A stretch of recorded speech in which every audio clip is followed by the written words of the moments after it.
All righty, folks, welcome in. We're going to give everybody a couple moments here to get connected. In the meantime, I'm going to get my screens going so that I can respond to your comments and questions as they come. Did I get taller during the commercial break? Like, my head's getting clipped. Weird. Let's see here. There it is.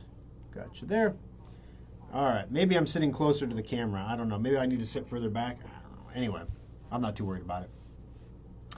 Alrighty, guys. So I'll start this off by asking you guys, what do you want to talk about? You know, let's. You can really, yourselves determine what we talk about on the program today.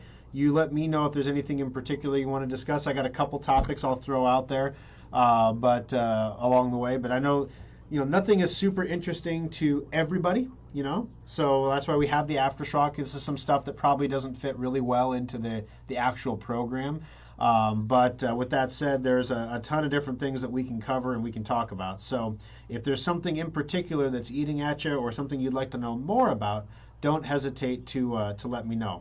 So we're going to talk about a topic called yield farming later in the show.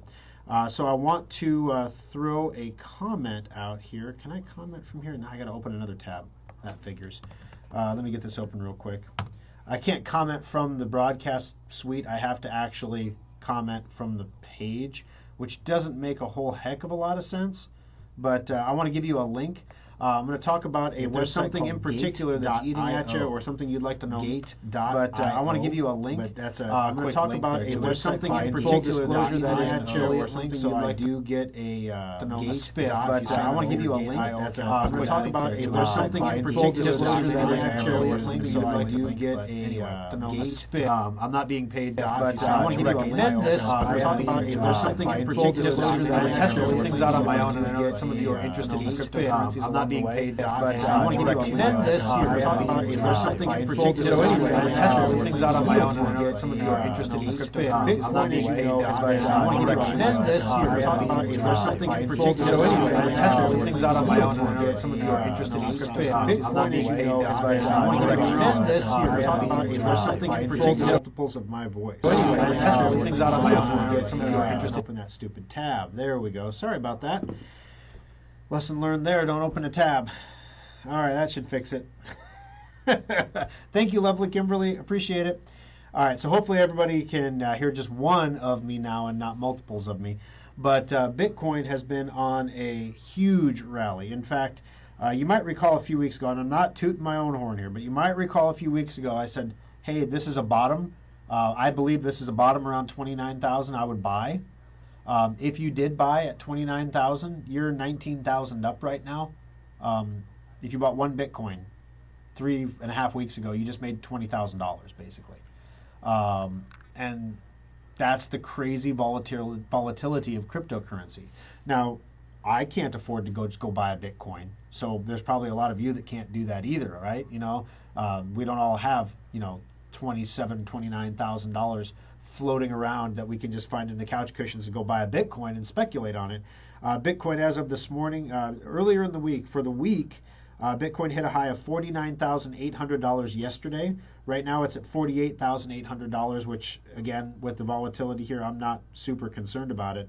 Our one month numbers, Bitcoin is up 51.9% as of right now. So that's pretty spectacular stuff. And that's not even hitting at the bottom. That's at 31,000. So if you bought in, kudos for you. If you have what I recommend is like a dollar cost averaging thing where you buy the same amount in US dollars every week, regardless of what the price is. If you did that, you made a lot of money this week, or this month. It's been a really good month for Bitcoin. Way better than the stock market, way better than bonds.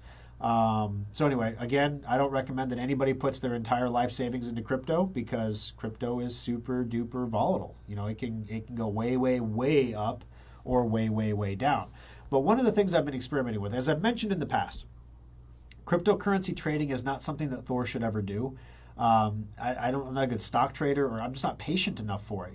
I see another opportunity and I think, ooh, that one could net me more money than the one I'm in. But if I want out of the one I'm in to free that capital up, I have to sell at a loss. But wow, I'm losing so much opportunity over here, so I'll sell at a loss here, jump into this one, rinse and repeat. You're constantly selling at a loss, right?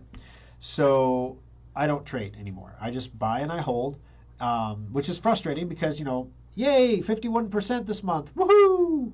But it's boring, right? I feel like if I was only more engaged, I could do more. I could make more. I could, do the things I need to do to hit the goals in life that I want to hit, to buy the things that my family wants or that my family needs to grow. This is the point of anybody investing, right? You want to grow your capital.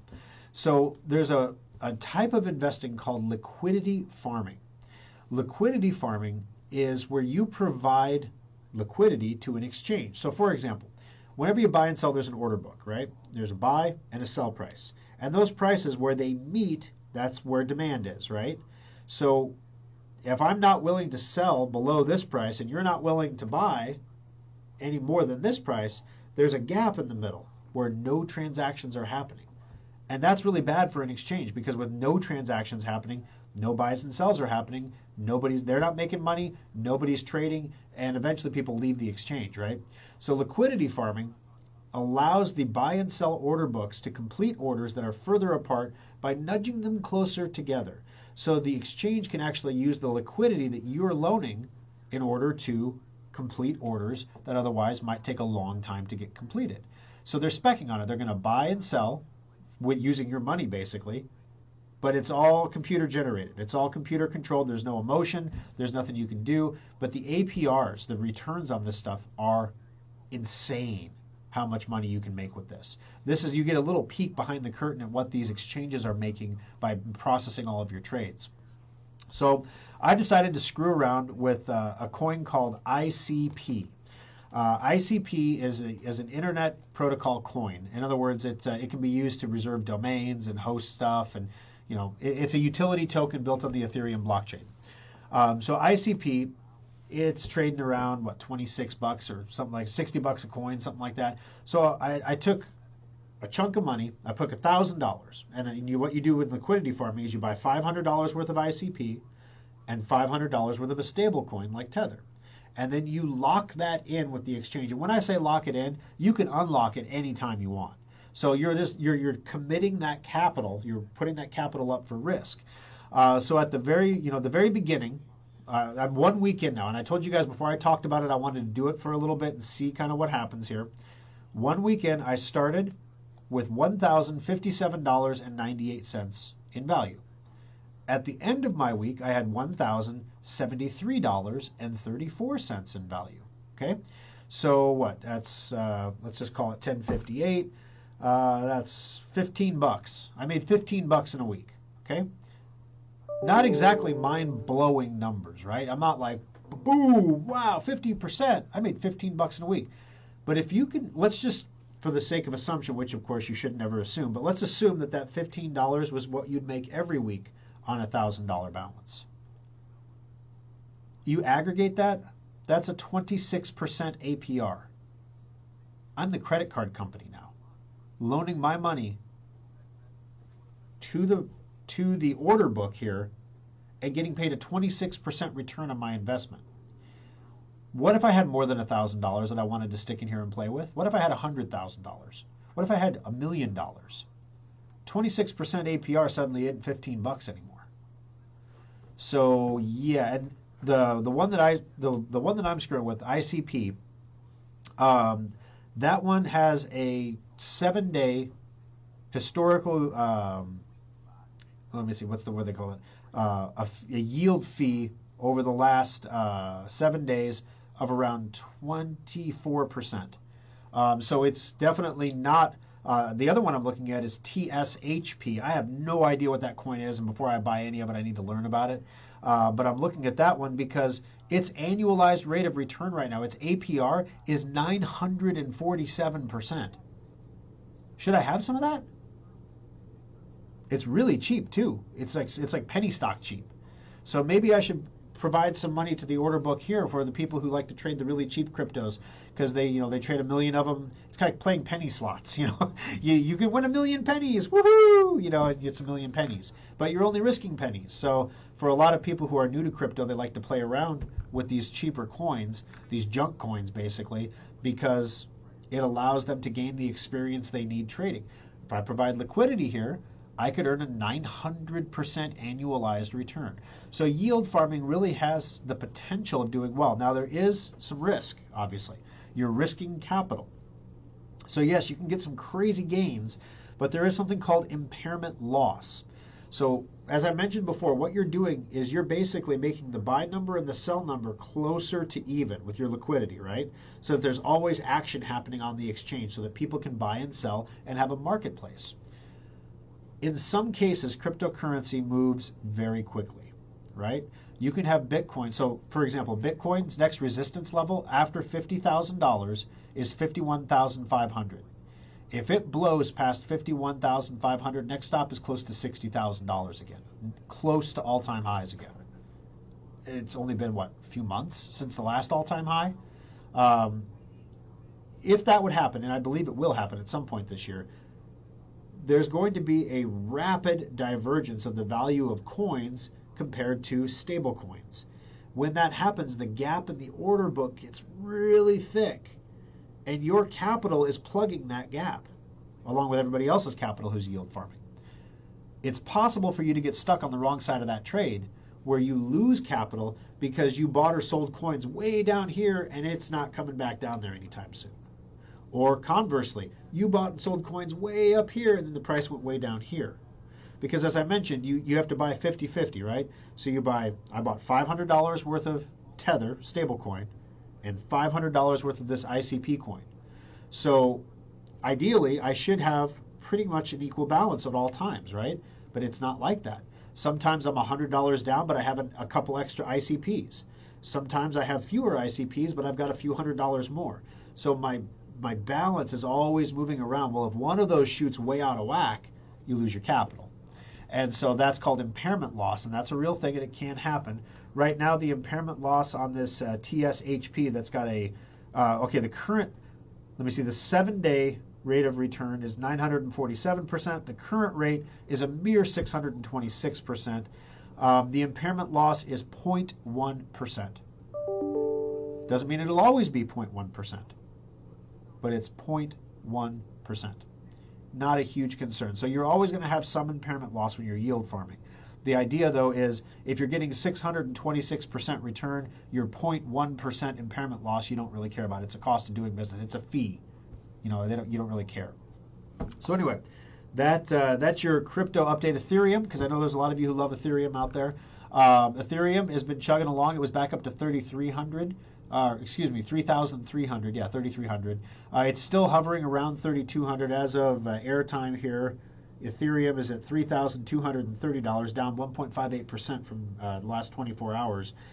This week, its all-time high, or it's not all-time, its high this week was 33.41. I believe it's going to get back to that. There's a lot of really good things happening to Ethereum, guys. I'm always going to say you should own some Bitcoin because that's obviously the big daddy, first mover. That's where outsized gains are going to be, large number gains are going to be seen. But Ethereum, you really have the opportunity. There are some people out there, I was reading an article, there are some people that believe that eventually Ethereum will be worth more than Bitcoin. So it's $3,300 for one Ethereum coin. So when I'm doing my weekly buys right now, my dollar cost averaging, I'm not buying Bitcoin anymore. I've got Bitcoin. I want some Ethereum. I want some exposure to this Ethereum. So I'm buying a set amount every week and just adding it to my stack, right? So that way, if Ethereum rockets through the roof and becomes more valuable than Bitcoin, look, more valuable than Bitcoin means Ethereum is going from $3,300 to $50,000. Imagine if that happened and you had a couple of them. You can't really go buy a couple Bitcoin right now. Well, maybe you could, but I can't. I got people to pay. I got mouths to feed. I can't be buying no Bitcoin. But I'll buy some Ethereum, not a whole Ethereum at a time, but I'll dollar cost average in, set amount every week, end up with maybe one every few months. So yeah, that's not a bad plan at all. And then if it rockets up, guess what? You're a very, very happy camper. But I think that it's going to have some utility, even if it doesn't rocket up beyond Bitcoin. It's going to go up dramatically. In fact, year to date, we just look at the year to date numbers right now.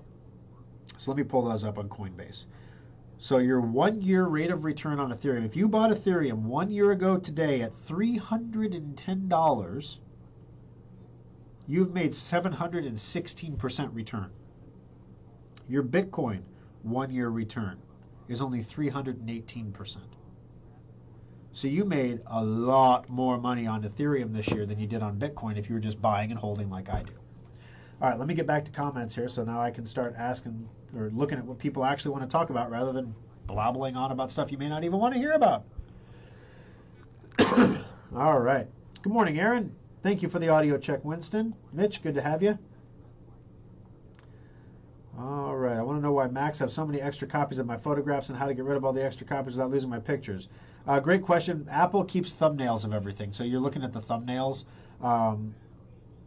They're very, very small. I wouldn't worry too much about them, and I wouldn't delete them because it's really, really easy to delete stuff that you're not supposed to delete. All righty. My audio's going wacko. Your audio's going wacko, Aaron. Good morning, Alan. No, I know what you mean, Aaron. The lovely Kimberly told me the same thing. Good morning, Mary. Kimberly's hearing voices. Okay, Kimberly's hearing voices. No, that was again from earlier. So she's hearing voices. I'll laugh that one. All right. Are the Windows 11 Insider builds like Windows 10 version updates in that if you don't like the update, you can roll it back within 10 days? You know, that's the Insider versions are going to be completely different than the final release version.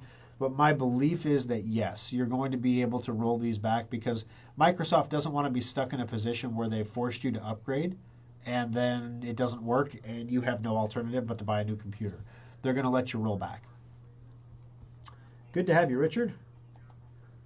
Mark asks, is there a way for me to narrate some of the old home movies that were digitized? You want to narrate them? Well, yeah, I suppose you can record. The easiest way to do that would be to watch the video on a screen with mute on, excuse me, and then speak an audio track and record yourself speaking. Then you can get video editing software and you can overlay the audio on top of the video. That'd be the easiest way to do it. Cheryl and Rich are here. Dean's here. Had multiple voices. Now video is stuttering. Let me check and see what I'm looking at for. I've seen a couple video slight interruptions on my feed here. I've dropped 1,394 frames or 4.8% of the frames in the last 10 minutes. So yeah, it looks like the internet here might be hiccuping a little bit. If I were able to crypto, I would probably only do at most 5 or 10%. Hopefully can do that someday. Yep. It's definitely becoming a real asset class, Aaron. It's not the wackadoo internet boy stuff anymore. It's really becoming big time. You've got the Federal Reserve is talking about regulating stable coins now, and that means we're a little bit more than a backwater. My app says market cap. Not sure it's market cap of what, of 2.17 trillion. If crypto goes down, there will be a lot of money lost. I am not concerned. Well, you know, crypto goes up and down dramatically, 30, 50%. Total market cap is how much, if you sold all the crypto in the world, that's how much you would get right now. It's 2.17 trillion. So there's a lot of different ways you can measure market cap. Basically, the presumption here is it's all being measured in dollars. The challenge with cryptos is to free your mind from the fiat currency constraints.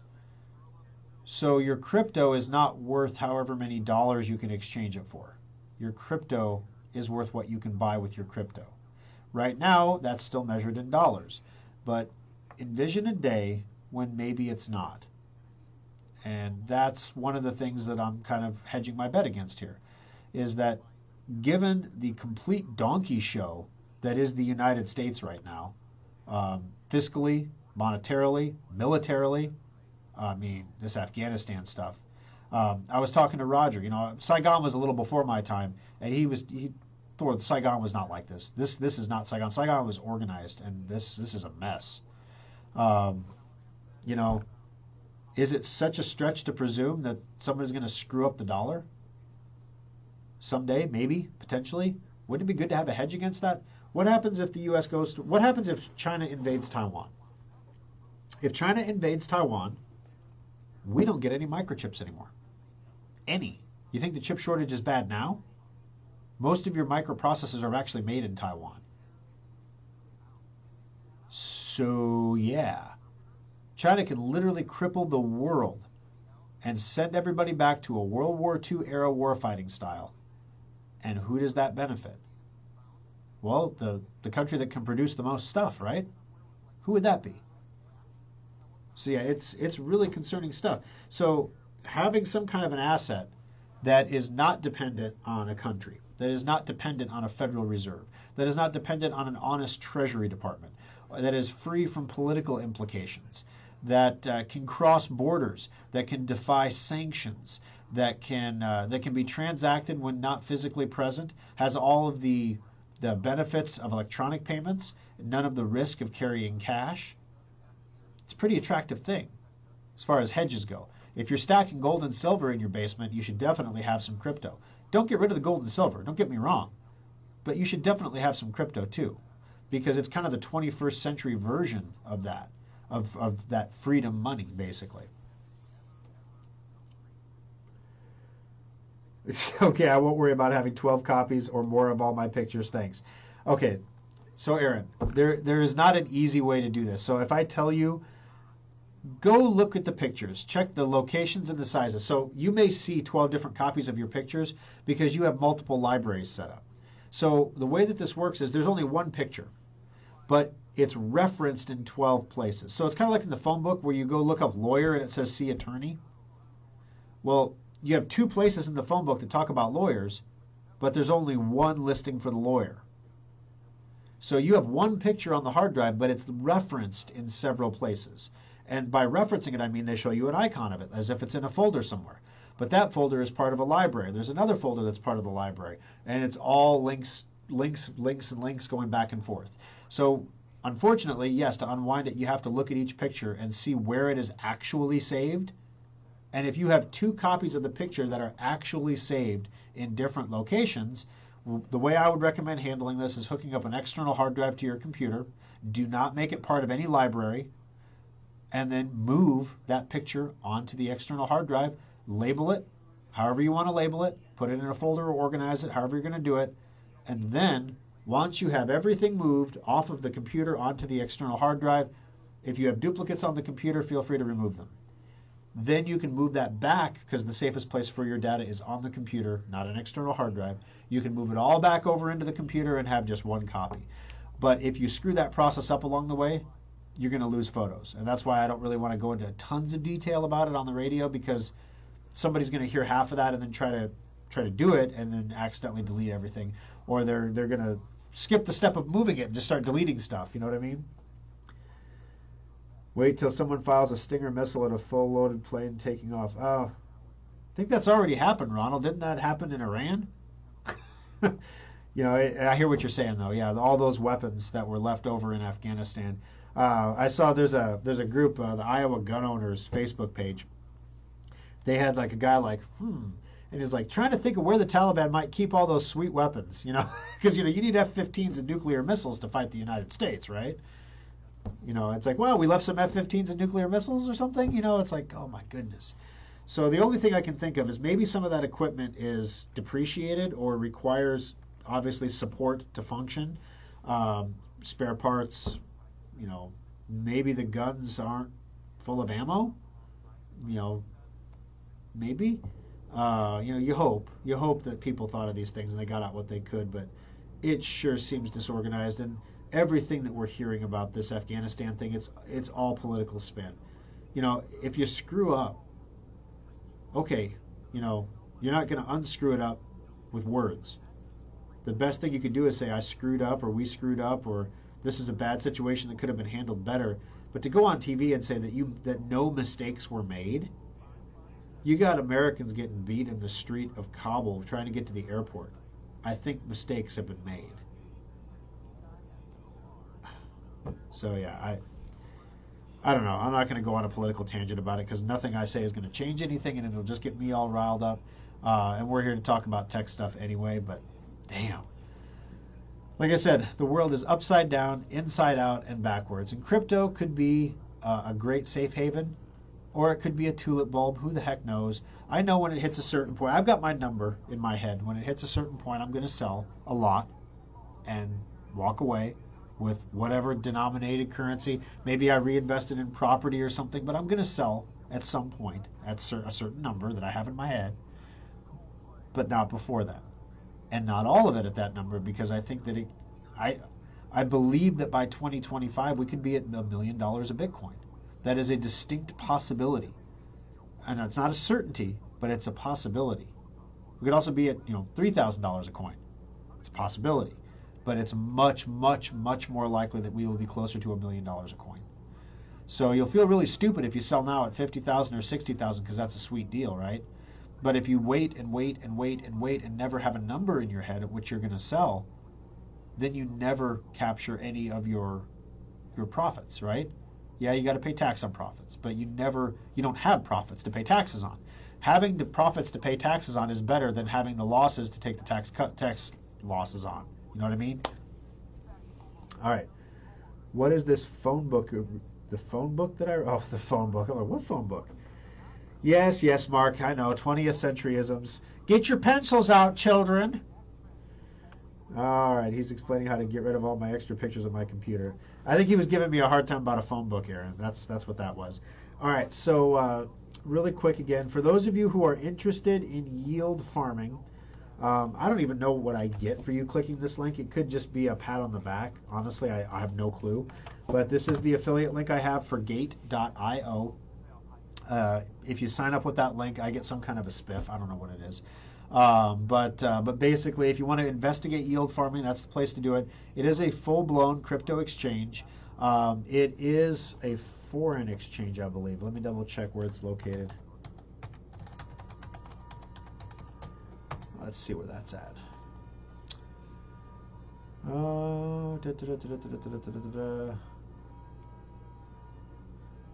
I'm reading. Oh, come on. Where is Gate.io located?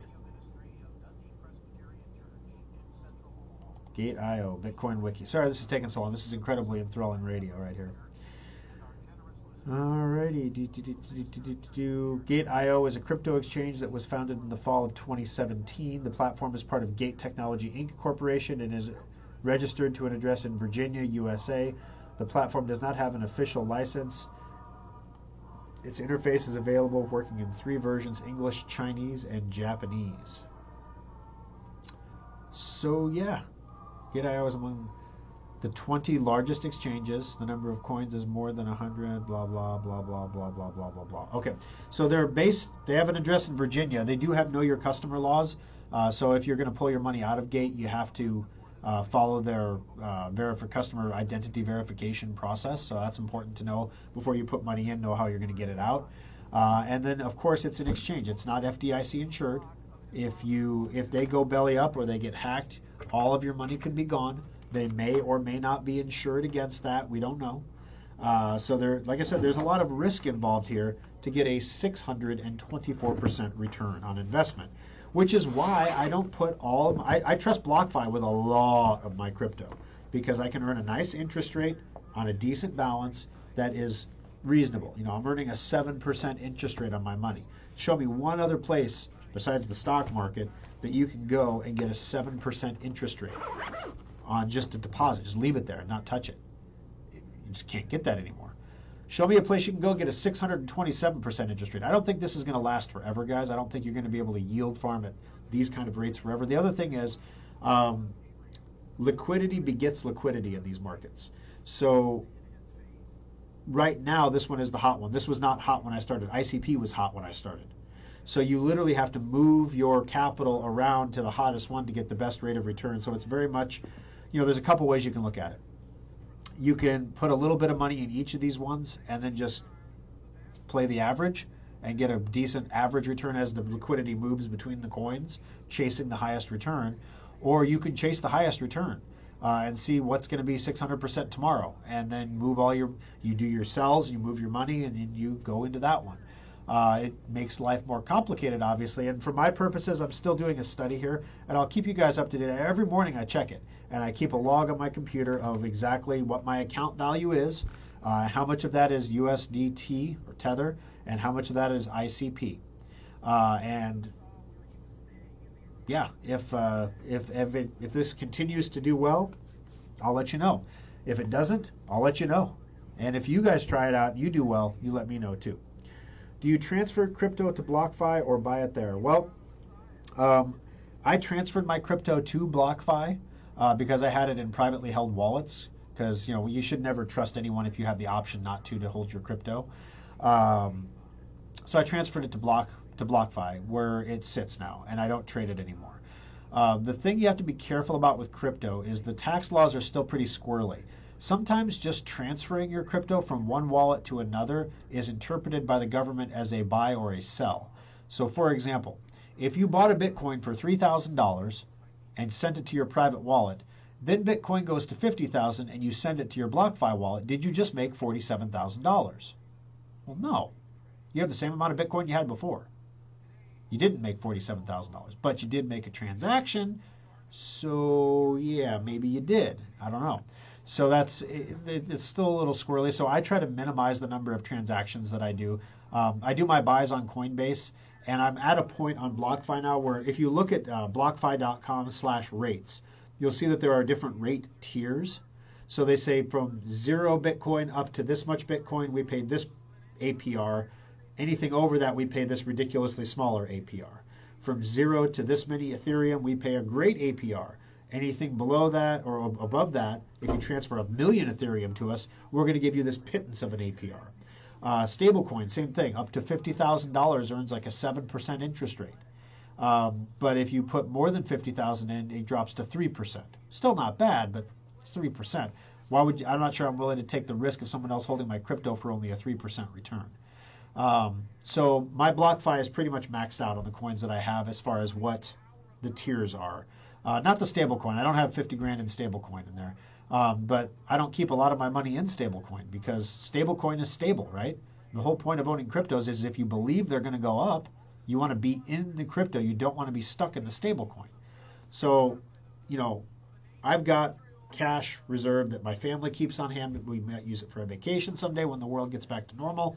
But right now, we just leave that money in a BlockFi account, and it's earning 7% interest. Happy day. But I don't trade that money. I don't use that for crypto. That's literally a savings account. If it was cash, it'd be cash in a savings account in a bank. And I just use BlockFi as my bank to hold on to it and pay me a 7% return on my investment. And someday I'll pull it out and, have the money. So anyway, I hope I have,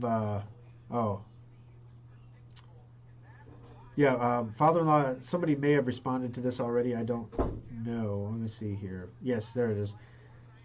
Yeah, Ronald, Brian did pass away early Thursday morning. He literally wrote the book on how to be a papa. Literally. So I don't want to get too much into that here on camera. But anyway, we are very, our house is very much emptier than it was before. Let's put it that way. All right, last call for questions, guys. Anything else? Anything else? Thank you, Mark. I appreciate that.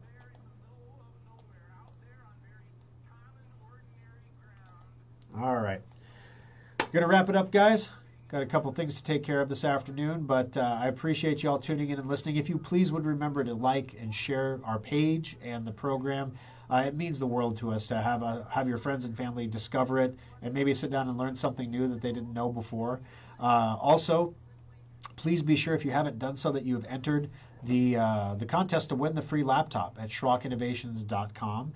Also, while you're there, keep in mind if you've already entered, you can go back to that contest page by clicking on the graphic on the homepage at Schrock. It'll take you back there, and now we've added Vote for Us in the Best of Lincoln. So if you go through and do that, you actually get 5 additional entries in the contest. So it's a pretty sweet deal. Thanks for being here, guys. We appreciate it. We'll see you next weekend for another edition of Compute This.